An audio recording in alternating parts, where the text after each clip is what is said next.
Originally, that would be the road that you walked if you were going to visit the emperor. And so the palace was right here. This was the facade or the front of the palace. And you can see, I don't know if you can see, but if we're down there, those people are walking, looking up at it. That wall in the corner is not even preserved to this day. It was massive. It was intimidating and huge. And so here are some things about it. Before we go in, I'll just tell you a little bit more about the palace. And the man-made lake was, again, sort of like the pool of the Navascar Palace, about a meter deep. Can you make this out? And you see what's out there in the front. It was a little island with some trees on it. It was. I'm going to show you the bridge that led out to it. This is a man-made pool. So keep in mind, this idea, once again, guys, of woodworking, but also of like creating spaces that recall nature, right? That, you know, again, we're man-made, but make you feel that,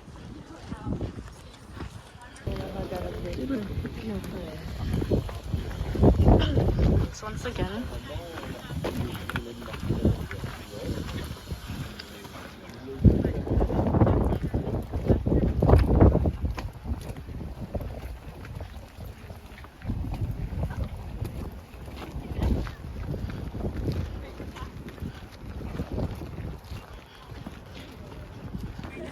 you look like Splat.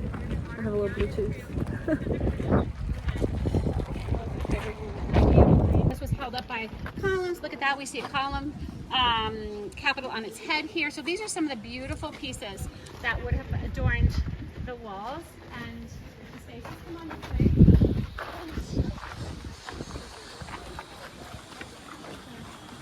This is all filled up with marble.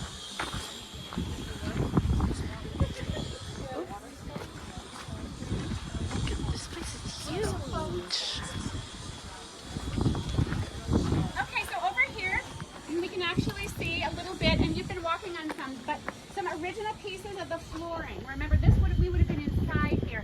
So this is what we would call opus sectile. There were also some floors like this out in Ostia Antica. Maybe you guys saw, right? These are cut marble work laid, you know, these different colored marbles laid down in a geometric pattern. If it were raining, you would see those marbles absolutely pop much more brightly than they do. Statues were there. All of that brickwork would have been covered with marble. So that looked like it was probably some kind of shrine, maybe to the imperial family, to, you know, the celestial gods. We don't know, you know, or I should say the planetary gods, and some kind of dining room below. Okay, in the back down there. We're not really sure. Ready? Questions?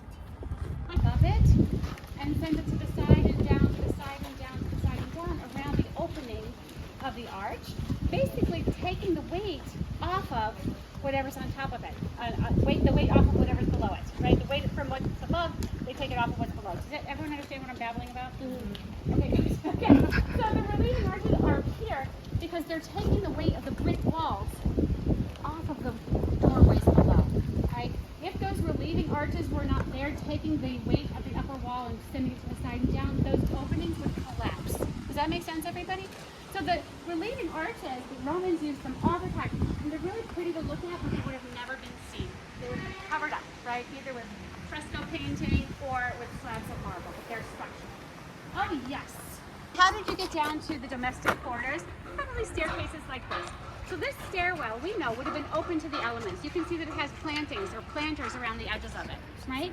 It would have been open to the elements. Notice that the staircase starts across from us and goes down a few steps to that, what you see there, that's a landing. And then the staircase continues down on the left-hand side only. Okay? You can see there are huge arches there. They would have let light into the staircase and the passageway on the right-hand side. Notice that right below us there is a pool, a catch basin that would probably have been filled.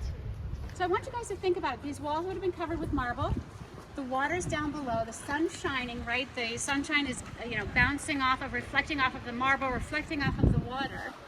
Down below the landing there, you see some niches for steps. And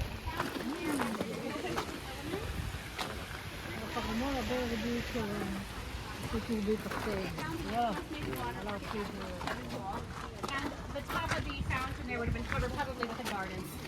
Anyway, the private rooms, the domestic quarters of the palace would be down at that level, and right in front of me, sort of in an L-figure configuration, right? Going straight back and then to the right-hand side, you can see down there. These are probably bedrooms and dining rooms. Right below where you guys are is another catch basin, so that tells us that again that this was open to the elements. So the idea is that right in here, where the part of the decision down there, lights to get down there, and they would do that with light rail fences. Are you ready? It's beautiful. I know, making the sorry, I'm trying to put a scarf on that's actually my scarf. So take a look, my friend. Actually, go ahead and smush on up and look in. And isn't this incredible? So this, you're actually looking in and onto the Imperial Banquet Hall. This was the semi-public banquet room. This is where the emperor would throw his banquets, right? It's on the semi-public level. Now, the things that we can make out here are, okay, it was a big room. We can see that it included opus secti, like huge pieces of marble. Can you see the colored marble here? And it kind of looks like a swimming pool today, doesn't it? Because the whole center is gone. Why is the center gone? The center is gone, guys, because it was suspended and it has collapsed over time. You see how this is almost collapsing too. But that idea is that these, the hypocauste system, again, was a system of suspended floors and real floors, and the heat would circulate between them, kind of as you can see over to the left-hand side there, if that wasn't all blocked up. So anyway, this dining room was heated. Isn't that cool? Heated dining room. If you Heated look right floors, across the that's way, really you can see that cool. there are 3 big windows. You can see the They're marble not new. windowsills there. And right beyond it, there was a fountain. So imagine, you know, dining here, and again, everything's paved with marble, and you can just, you know, dine to the sound of rippling water.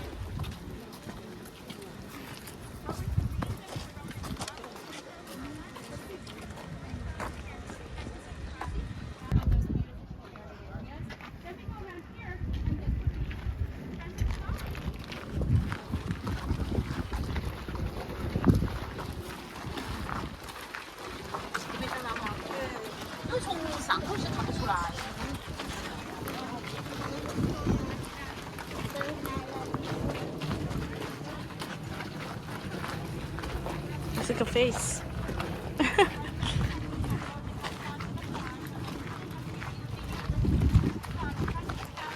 at the front, on the semi-public level, there were 3 rooms across the front.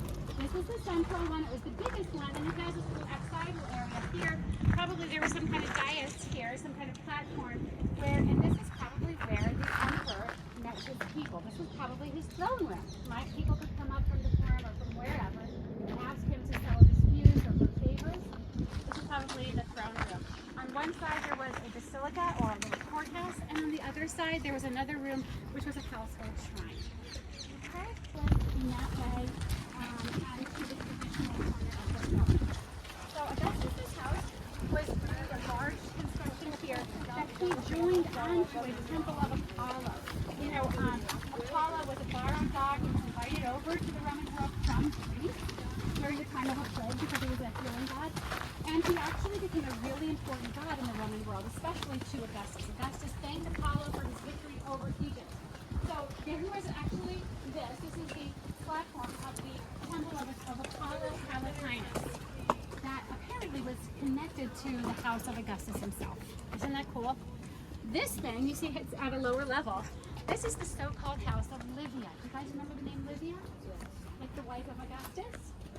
So they found, archaeologists found a tube, a lead pipe in there that was impressed with the name of one of her freedmen. So it meant that house belonged to her in some way. Did she have a separate house from Augustus? What was that? What was happening? And this is a good thing.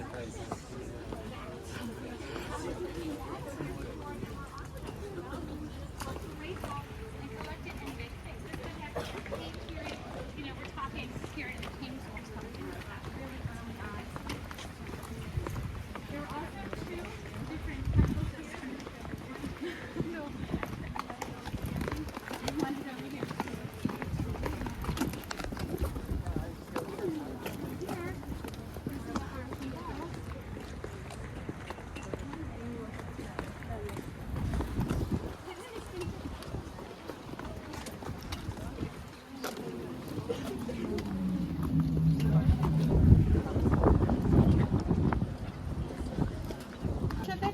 actually crumbled and fallen away. But if we were to go down there, go all the way down, we would be near the area of the round temple. You'll see it as soon as we keep walking. Augustus' house is the thing behind me, the so-called House of Augustus. Is inside of this, like they've protected it with metals, and it goes down that way and then turns like an L. So all of this, this is the House of Augustus. And what I want to tell you guys is that there is a tour towards the Aventine Hills. Performance that way.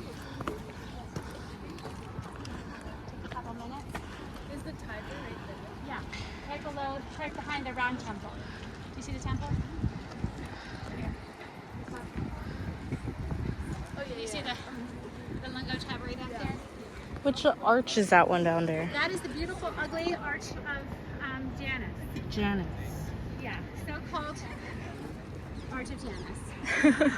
Janus was a god of boundaries and doorways, and that's actually a quadriphon arch. It looks like a simple arch with just one passageway through, but it actually has two.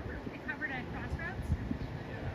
It has 4 openings, and it used to have a higher bit on the top of it, but the excavators, when they were excavating it, thought all the upper stuff was medieval, so they cleaned it away, and now we just have the lower part of the arch. But it was probably built by Constantine the Great's son, so in the 4th century. What about that, like, pillars, like circle pillars? The temple? Yeah. It's a temple. It's a temple. It's a 2nd century BC temple. Wow. To Hercules. Yeah. And that big dome is in the distance of St. Peter's, right? All right, guys. There's more incredible over here. Wow. Cool. Alright, we're walking up.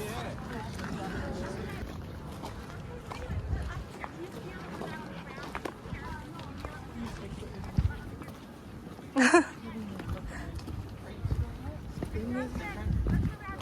feel like I can save myself. I can perceive, yeah. Perceive onto what? Thinking that it's not like the ground. I'm excited.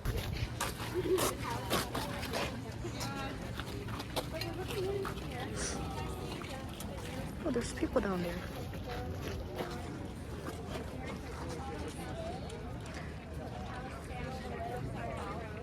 So this is Palace of Tiberius, and it's the first ever imperial palace. It's pretty cool. And There are mosaics in these spaces. Were they just for storage? What's that? You like spending more time in them? Or That's right. They would not be, as you said, they would not be just for storage. Go into the palace. look at this view.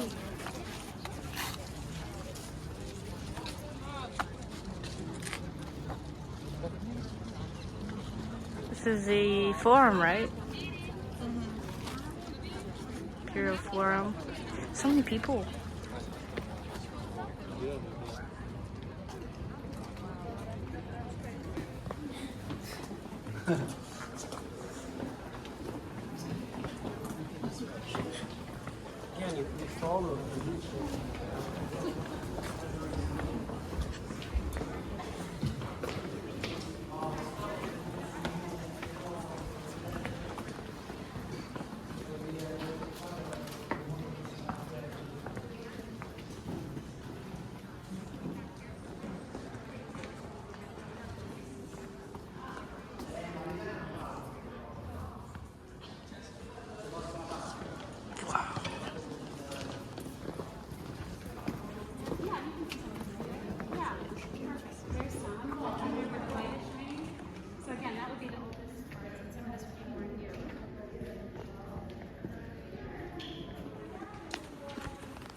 this also at Austin, those of you who went. This was a very cheap, very good way to pay. Are you guys seeing this? This is called opus spiccatum, and it's just pieces of brick. They're about that tall that are laid down into a grout in a zigzag pattern. The walls here, guys, can you see the remains of stuff stuck to the walls here? This is the remains of wall painting. We're going to talk about fresco painting before we go to Pompeii, but there's the other little church. So the idea is, we're down here on the floor. We just went and used the imperial ramp to get up to, the level of the palace. So if you guys want to stay in the forum, you're welcome to run around. Right next to the left of that building, there's an exit, one of the exits, that goes out to the street that goes down to the Colosseum. We were on that the other day, right? And Alright, y'all. So I washed my hair and I put product in. I don't know if you can see that. But it's raining. Love that. I do have an umbrella. But we have to pass through here first. So let's just get right into it. God damn it. If you all with curly hair people, although hair or water is good for curly hair, it's just not what you want right at this moment, right after a wash.